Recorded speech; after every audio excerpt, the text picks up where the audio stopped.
co-producer and first assistant director on Nana's Secret Recipe. We would like to thank you very much for being at the Dallas premiere. What'd you think?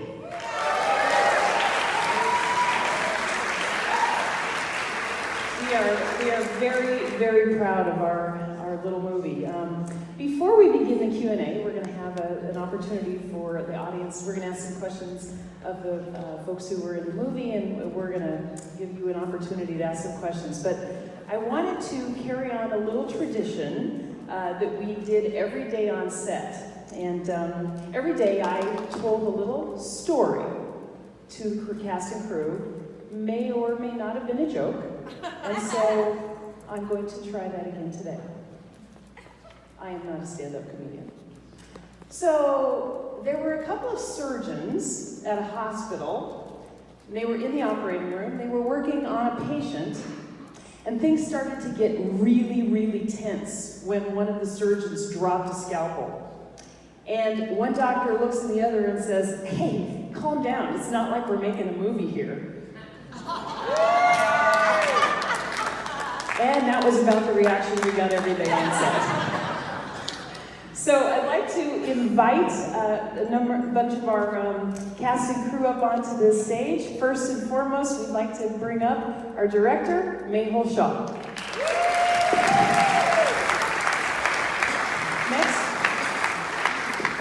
we'd like to bring up our producer, Mansi Patel. Next, we'd like to bring up our screenwriter, Yolanda Avery. Next, Millie, played by Linda Bradshaw. Nancy Gray, played Abby. Cindy Donovan, who played Brenda.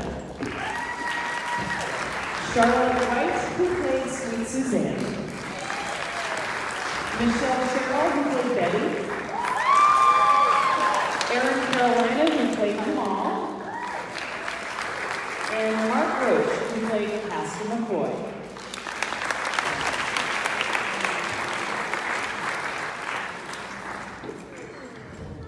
So, I wanted to ask Mehul a couple of questions. First and foremost, wanted to know, what was it that drew you to the script? Tell us how you found it and why did you pick it? Long story, but to make it a short story, I've been looking for a project that I just really loved, and I actually was excited to, produce myself. There's a lot of really dark, moody, independent film, and that's not me. I like things that are fun and happy and colorful, and Yolanda had her script on this site called The Blacklist, and it was the first script that I actually really responded to. I thought it was really heartwarming and fun, and had wonderful characters and great development. And so Yolanda is a first-time screenwriter. She was amazing to work with. Luckily, I got her right before she was going to actually take the script down, and so it worked out really beautifully. And we've been working on this for over a year and a half now. So it's great to see it with an audience like you. It's always interesting to see what people laugh at and what they don't laugh at. So it's always interesting to see how audience responses. So thank you guys for being here. So we'd like to ask Yolanda a couple of questions. As Mehul said, she is a first-time screenwriter. It's very unusual for a first-time screenwriter to be able to get a movie to the screen. So yes, that is what's wonderful. So we wanted to know, what is it that inspired you to write the screenplay in the first place? How did you come up with your characters, and what do you think about seeing them on screen? I love movies, and I wanted to write a movie that actually showed talent for us, the middle-aged women, because there were not a lot of movies out there that represented them. And I wanted to see something done on the screen just showing that they had talent too. Hollywood was always focusing on young, beautiful actresses, and not in their category. And I think, you guys know what I'm talking about. Wiser. And I wanted to show characters, people that I knew in life, past experience, and they had so many tremendous stories that they needed to be shared. And the women that you see, they just knocked it out. I mean, you guys were so great. I told you this before. It was meant for you. I mean, the characters are you guys, and you did good. And it's been a wonderful experience to go through it with me, Hugh, and everything. So I just enjoyed the moment. Thank you. Next question is for Monsi. And there were a lot of challenges that we faced on location. And there were a couple of weather issues that we had to deal with. So I wanted you to talk about some of the challenges that we faced. Yeah, so weather is always an issue that we kind of try to prepare for, and I apologize to these ladies before I'm doing it now, but it decided to snow right before we shot the beach. So when we drove down to Matagorda, it was actually snow on the beach. It was like 30 degrees. First time in like 25 years. Yeah, first time in 25 years. It was like snowing, and me and Bill were like, the ladies are gonna kill us. They're gonna kill us. Like, they're not gonna come back. And poor things had, swimsuits on, and in between takes we were like bundling with blankets and stuff. But it looks good. It looks warm. So, and then another day it started snowing. We were just outside. It started snowing, and there were flurries. So, but everybody was such a trooper. The cast, the crew was amazing. Which some of them are here, but most of them are in Austin. They were amazing crew. They stuck with us and made this happen. So. Next question is for Linda Bradshaw, who played Millie. Linda, what drew you to this project? What was it about the script that you said, this is for me? I think it was because of the comedy. And thank you for putting that in there. So I said this in Austin. You remember the first beautiful cancer patient that came in? That was Cynthia Frey. And she and I took acting classes together, and she sent me this email and said, you need to send in your taped audition and just try for this part. And of course, I never had been cast on a taped audition, so I knew it was stupid, but I did it. And this gentleman was extremely intelligent enough to cast me, and I'll always thank you for that. So it was the comedy, and it was working with women of a certain age, and so I thank you for that. Yeah, one of the things that I wanted to point out was not only were the lead characters in the play women of a certain age, but a lot of the department heads on the film were also women. And that was, again, in this industry, that's not always common. And we'd like to thank Mayhol for having the wisdom to pick people who are females. Not that you guys can't do a good job, but we need a chance to. Why don't we just go ahead and go down? I'd like everybody who's up there, all of the rest of the actors, tell me the thing that was your favorite thing about working on this movie. Nancy? Well, first of all, like Linda, I was so struck when I saw a casting notice that had 5 lead women of over the age of 50. I'm sorry, it just doesn't happen. And that these characters were strong and funny, and they each had their own storyline, and so I was attracted to it because of that. It's very rare. So thank you, Yolanda, for writing something that is not all about a 20-year-old, having angst over, a date or something. Not that there's anything wrong with that. But the biggest challenge. Or you like best? Just something, something you'd like to point out. Well, one of the challenges I faced was we shot this last November and December, and we started sort of the end of November into the 1st of December, so we had taken a little break over Thanksgiving, and I went home to my family has a ranch north of Austin, and I was riding in this 4-wheeler with my brother, and he just started driving around, and all of a sudden he hops out, he whips a chainsaw out of the back, and just starts sawing down a cedar tree, and the yellow pollen just comes and I was like, oh my God. So then the next day I went in to shoot, and we were shooting nights. And so the lovely cedar fever combined with overnight shoots in the bakery, I completely lost my voice. I mean, completely. And poor Mayhole was so sweet. He was like, "Can I get you some tea?" I was like, "There's not enough tea in the world to make this go away." And so for about a good 2 to 3 days, everything we shot, my audio was unusable. So I had to go back and after the fact, after he had done a rough cut, and I went back and I had to replace all the dialogue in those scenes. So that was probably the biggest challenge for me, and it was very frustrating. And you guys were so sweet and understanding, and I was like, it was awful. Cinda. Okay, so I've got a great story. Mehul is a great actor's director. So the crying scene, that's really hard to do, to come up with just, on target, just like cry.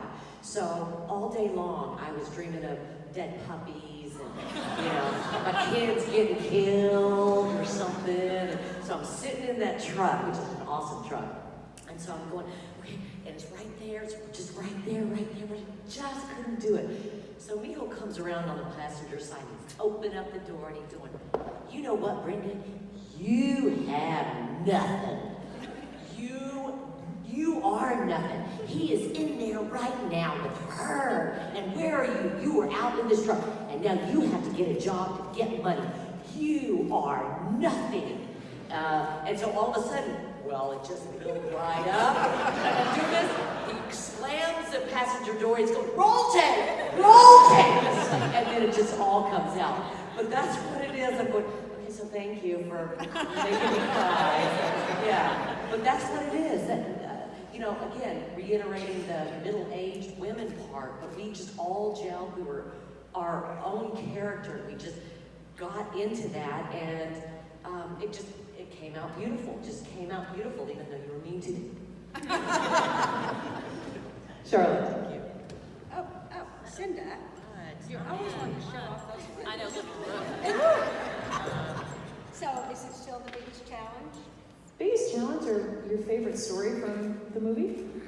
Being on set? The biggest Move it challenge way next to your was mouth. because the You gotta put it right next to your mouth. Oh, I'm on the stage. Okay. The biggest challenge to me was the character was supposed to be this sweet, loving person. It was a that stretch. had all these women together. And I looked at that person, and that person was not really sweet and loving. But thanks to Mehul, he just let me do that. And I think they loved Suzanne anyway. And that was what drew me to this story, was all these friends that would do anything for their friend, no matter who or what she was. And that was what drew me to the story. But the biggest challenge was trying to be that character that Yolanda wanted. But the Nanas all helped each other. And so the challenges always just kind of, somebody laughed, somebody, Mehul and Lindsay fed us, I mean, you can't be unhappy when you're eating pizza 3 days a day. So, my challenge, Mehul says, my issue is that I'm always a perfectionist. And so the challenge was just to sit back and let everything happen. And so it was just such a great experience, and I'm all happy that all of you are here to see it, because it was a pretty good time that we had. Thank you. So Michelle played one of our villains. And she walked onto set for the first time, and she had a little bit of a challenge. Yeah, she did. Because she was, well, I'm not going to use the B word. It was in the movie, but anyway. So tell us about that. So it's an interesting experience when you're playing a villain, because sometimes when you walk onto set, people, all they've read is the character, the wonderful character that you wrote, Lady. And so they kind of have this presupposed notion of you that you are a witch. And so it's kind of a challenge to work through that on a personal level with the actors. But I have a great story. So we were shooting an exterior in Georgetown, and the weather turned. Like it went from what, 70-something to 40-something with like crazy wind. And so we're doing our scene, and it was the two of you and me, and then we go to do our close-ups, and you've got the wind, and you're freezing, you're going out from underneath blankets, and then it's Cinda's, and it was your close-up, and I was like, the lines were gone. Yeah. Gone out of my head. So sorry, girl. It was cold. I only had half an egg McMuffin that morning. But it's those kind of experiences, you know, when you have Mehul, I mean, warm, generous gentlemen, and it trickles down, and all of these wonderful actors and crew, and it's just amazing that you create this little family, and you're tired, and you're hungry, and you're cold, and you're grumpy, and you're happy, and it's just a wonderful experience. And this particular group, Carolyn, keeping it all together, Nancy, her fun. I mean, you guys ran your tails off all the time. And I just want to say really quickly, thank you to my family and friends, because time is a gift. Thank you so much for being here to support me. And my film coach, Michelle Fondre, React Actors, who taught me how to do this. Who thought I could be funny? You were very funny. Mark, you kind of were on the other end of the spectrum playing the pastor. So, yeah, how was that, playing a man of the cloth? You know, when I auditioned with Mehul for the role, he gave me a couple of different scenes to read. You know, you see pastor, and you know your mind starts to go in this direction. Your mind starts to go in this direction whenever you hear pastor, and then you know you find out that you get a chance to kiss somebody and hang out with people, smoking pot or eating pot, you know, brownies, whatever. You know, so it looked pretty interesting. And, you know, and then of course there's obviously, you know, you've got some gender, you know, issues that are, you know, in this script where you've got, you know, a mostly female cast, which is a good thing that we're doing today. So, you know, I really had a lot of fun, you know, supporting that. And, you know, it was just a really interesting twist on all these different, you know, contradictions that, you know, we're working through in society right now. The script was, you know, just really, really brilliant. And I think, you know, I was really, just really enjoyed working with the whole cast and you know, all the people involved in the production. It's been a blessing to me, and it's been a lot of fun. It raises a lot of conversations with friends and family, you know, when you start telling them about this movie. And, you know, it was a lot of fun to, you know, I couldn't help but notice there was a whole row of kids that were laughing, you know, all the time during the movie. So I think, you know, that was I'm looking forward to seeing how this does on the film festival. So thank you. Thank you. Aaron. So you played Jamal, and you played, you were in the movie Bernie Vaughn's son. How is that to build a kind of a parent-child relationship with somebody that you had just met? Yeah, it wasn't difficult at all. I mean, she was a really genuinely nice person, and I wish I could have seen her today. I know she's not here, but it was simple. I've been blessed to have a lot of wonderful women in my life. So I see a lot that are here today, my mother, my sister. Yes, thank you for coming out. And I see a lot of the qualities that she has that they also have as well. And you know, she's welcome, just like most of the beautiful women on this cast. So just to build that relationship, they are. So to build that relationship with her, it was easy. The only thing I regret was not being able to spend more days on set with y'all. I'm glad to be able to the days that I was. It was so much fun. They're saying about the obstacles. I didn't really see any. Other than you having to drive from Houston every day. Dallas, to drive from here out there. I mean, but it was still fun. The 2-3 hour drive was nothing. To be on set and to have the intense moments where I'm sitting around, I'm yelling at y'all.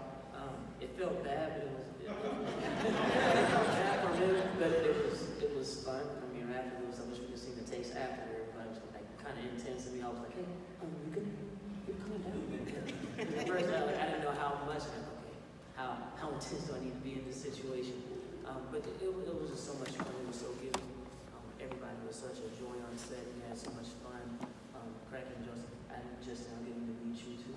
I didn't see you on set, but everybody else I got to see, and it was a blast. I wish was there a part 2. Well, we left it open at the end. I like to, you know. So we'd like to open it up to the audience. Does anybody have any questions for anybody up here on stage? Oh, one in the back. Does Michelle Cherelle take mean pills? Does Michelle take mean pills? She was brutal. That's called acting. Mr. Holcomb, glad to see you. No, I don't have to take mean pills. And actually, I use my training. And one of the things we worked on in my training with Michelle Condrey is that villains, bad people, psychopaths, sociopaths don't ever think of themselves as bad people. Alan Rickman talked about it. You can't do that, so I focus on the loneliness and the being an outsider and being unfulfilled and being bitter, and that's what makes you mean, because of all that vulnerability that you have inside of you, and then hopefully it works, as opposed to me just trying to be mean. So, I guess it works. Anybody else? Oh, right here?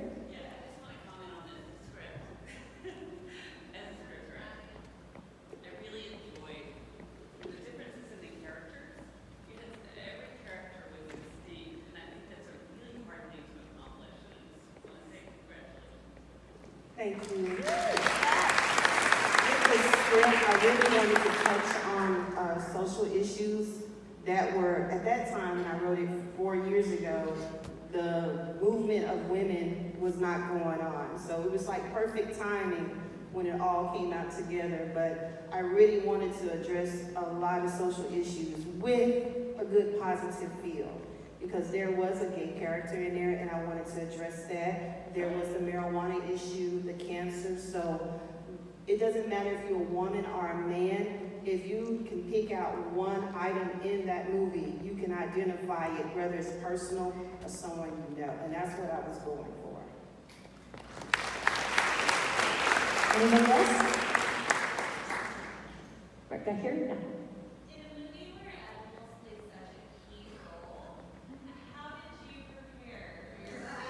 Method acting. Is this for the actors? For anybody on stage, how did, in a movie with edibles, how did we prepare for our scenes? No, it was not real weed. And yes, it was real cupcakes. And so that was so hard to go to work every day. I don't know that there was a lot of preparing for the role. It was just mostly preparing for the caring that we had for each other and what we wanted to accomplish by using those methods. And maybe we drew on past experience. That's what I was going to say. Method acting. So what we did, I did prepare. The joints were actually clove cigarettes. Yeah, those were good. Every time, if I ever smell another clove cigarette, I'm going to go right back to that set. Anybody else? Right here. What's next for the film? Any other screenings or distribution plans? So this is our second screening, and Austin was last week, and so I was just finishing it up to that week. So I was just trying to get it to work, and you could see the whole movie beginning to end and no glitches, so that's great. So we passed that test. Yeah, it'll definitely be submitting it to film festivals, but distribution has really changed for independent filmmakers nowadays. You actually have a lot more power, which is really great. So you can actually self-distribute and get it on Netflix and iTunes and all these different streaming sites now. So I would love for it to do amazingly well. We can make another sequel and do it again. So that'll be the next step, but definitely looking into submitting to film festivals and getting it out there. Hopefully the audience is as great as you guys are, so we can keep it going. Anybody else? Oh, one more back here. With the strong character cast that you have, why wouldn't this translate to television almost even better than Why wouldn't this translate to television? Yeah. See, well, you know, when we were describing this all along, it was Golden Girls meets Breaking Bad. So I'm just saying. Smashing Violets. We've been bouncing things back and forth. Been bouncing things back and forth? I'm shutting up till he tells me. So when he tells me, okay, Yolanda, I'm but it has been a thought. It really has been a thought. No, I'm done. We're ready. Anybody else? Oh, one more. Yes. Young. Super loud. Can't hear you.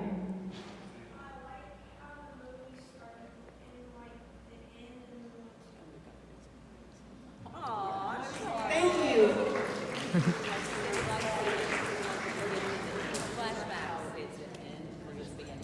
And we liked how the end was at the beginning. Yeah, it kind of gave you something that's been in the middle. Anybody else? Right here. The question's for the director and the producer and Charlotte. I'm sorry, what? This question's for you three. How come she's the only one who had a flip phone and everyone else had a iPhone? The question was, why does Charlotte, who plays Suzanne, have a flip phone while everybody else has an iPhone? Because I'm older than they Nothing wrong with flip phones. Well, actually, the prop person is not here. And that flip phone, I think that she searched eBay and Amazon and everything to come up with that flip phone. The other thing that she came up with that nobody has talked about is the challenge of our smokes. And there was at one time when all that, I mean, it was like oregano and it was just awful stuff. And it smelled so bad. I don't know how Millie did that. And at one point on the set, I said, would you please just give me a real cigarette? And so the challenge of smoking oregano, I thought was a big challenge. And Millie just made it look like it was so much fun. So the props that you saw, I think were so authentic. We have the director and they were so intent on everything being so real. And I'm glad you noticed my flip phone because that was really a lot of work. The other thing in that scene was the album that I was looking at. I looked at it and I said to him, well, where did you get these pictures? And he said, well, you know, what is that called? Photoshop. Yeah, Photoshop. He said, you don't know what Photoshop is? And I said, no, I still have a flip phone. I don't know. So every little detail was really special. And I think that's what made us all appreciate what we were doing so much. All of the pastry that you saw was real. We couldn't eat it, but it was all real. And we did not have one single fake thing the whole time, except maybe the gun, because I threw a little fit along with Carolyn about the gun, but they worked that out. So all the details were really, really important to all of us, I think. So thanks for noticing. It's good. Yeah, the little funny cigarettes. Joke's on you, that actually was weed.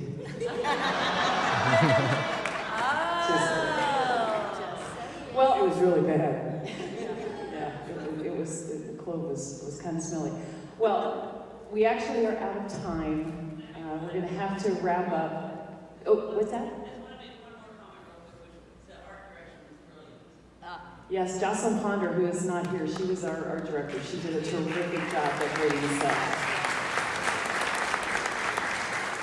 Thank you so very much for being here. We appreciate very much your time and your laughter and your support, and we look forward to getting it out there to the rest of the world. Thanks very much. Have a good night. Thank you.